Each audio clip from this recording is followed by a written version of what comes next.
Mastering is the final step before your music reaches your listeners. It's the difference between a track that sounds unfinished and a track that's ready for all streaming platforms. But when it comes to lo-fi hip-hop, mastering can be a little tricky because unlike other genres, the goal isn't to make your track as loud as possible, but to enhance the warmth and glue everything together. So, in this video, I'm going to walk you through my complete lo-fi mastering process from start to finish, showing you exactly what plugins I use, why I use them, and how you can apply the same techniques to your lo-fi beats. So, without wasting any time, let's hop on to FL Studio and let me show you how I master my lo-fi beats. We are in FL Studio and this is the beat that we are going to work with. It's a beat with my friend Johnny Abbey and this is what it sounds like.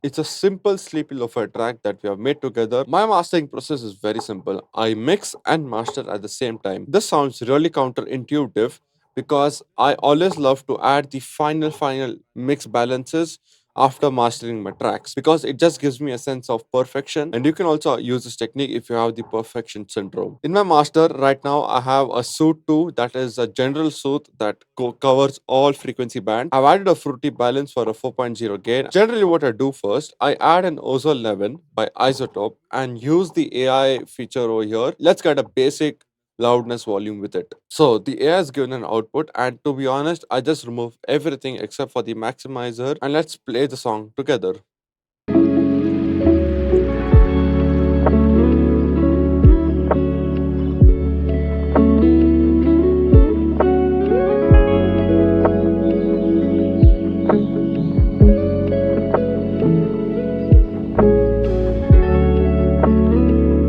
So to have a better master, I always use 3 to 4 reference tracks that I've placed over here. These are tracks by my friend Alcinius. He's an amazing, talented producer. Do check him out from the links below.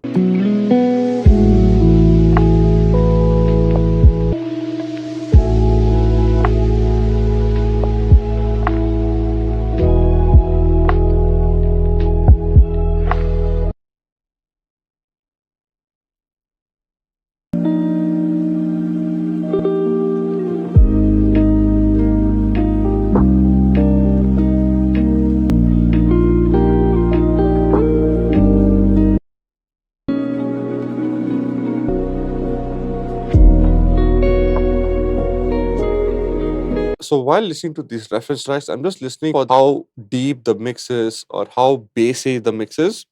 And using these three as a reference, I'll add them to my track.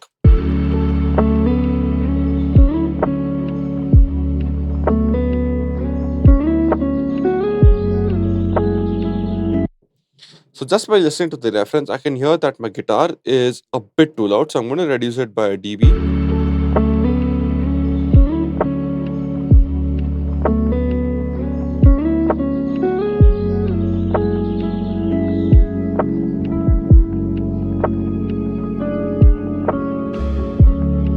Then I'm going to pass it through a Pro MB. Here I'm going to use a preset called the tight bass and controlled highs. I left the first one.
Once I've added the master, I can hear that my kick is too loud. So I'm going to go to my kick and just reduce it a bit.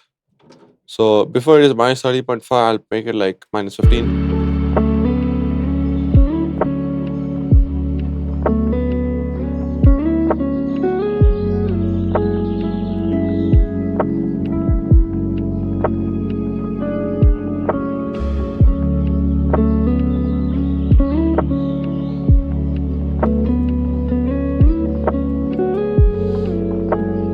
I can hear a lot of rumble going on in the midsection.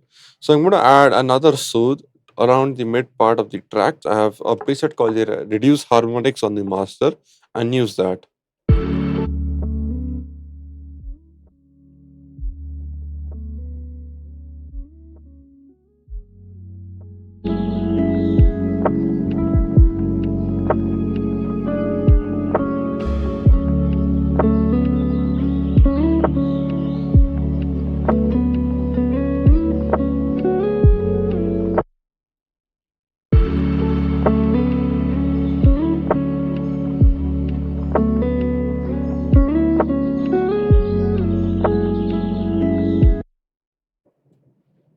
Just reduce the snares a bit.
So once I've increased the volume using an imager, I can hear that I've done some mistakes in the mix. So I'm going to change that right now. I'm going to send the signal from the guitars to my piano. So 12 and 13 goes into directly 20. And then over here, I'm going to load up a plugin called Track Spacer and route it to first go to processing, sidechain, first guitar lead. And on top of this, I'm going to load another track spacer that I'm going to use processing, go here and route it to the guitar harmonies. So now when I play them, this is what it sounds like.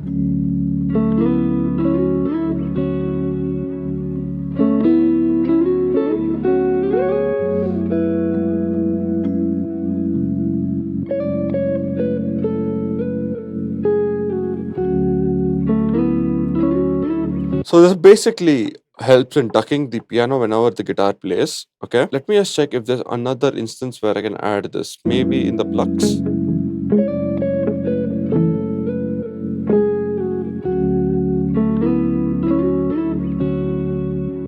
Yeah, possibly we can add the plugs too.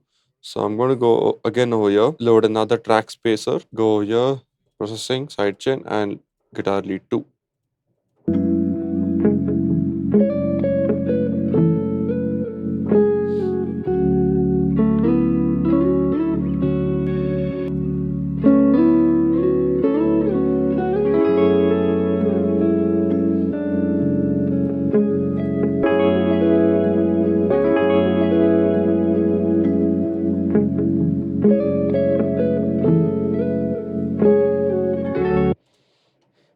You might be wondering why am I doing this in the mastering stage. It's just that whenever you increase the volume, some mixing problems do come up. It's better to fix them right there and there. Then I'm going to add a plugin called NEQME. It's a free plugin by Analog Obsession to add in some highs that I feel is kind of missing around 6k hertz, as well as boost a little and reduce the lows a bit.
after adding the NEME, I realized that I need to do some more mixing, and you can see the entire workflow of what I'm doing. It's basically just some last minute changes that I thought the track needed. So once I'm satisfied, now let's add my secret sauce that I'm going to show you right now. And the secret sauce is adding reverb to my master.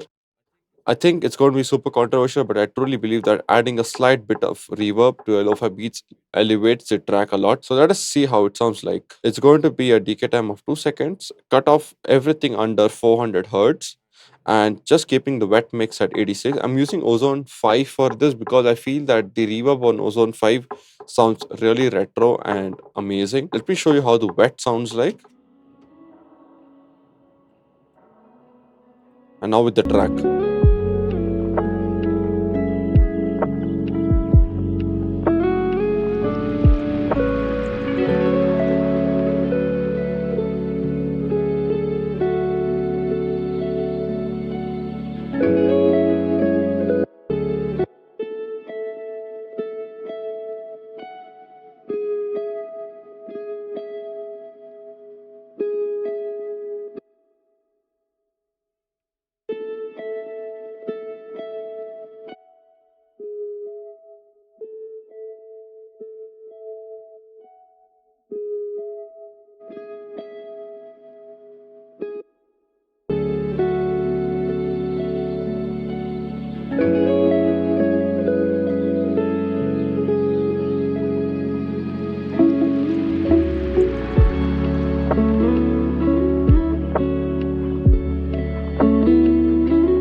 The final thing I'm going to add is a linear phase EQ called Lin EQ from Waves. I'm going to use the Lin EQ low band stereo. I'm going to cut everything on 28 hertz.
The final thing that I want to add to the master is going to be a plugin called Gulfos. I just added to add some sparkle to the track. I think anything between 10 to 15 is a good start. If you go more than that, it sounds a bit weird.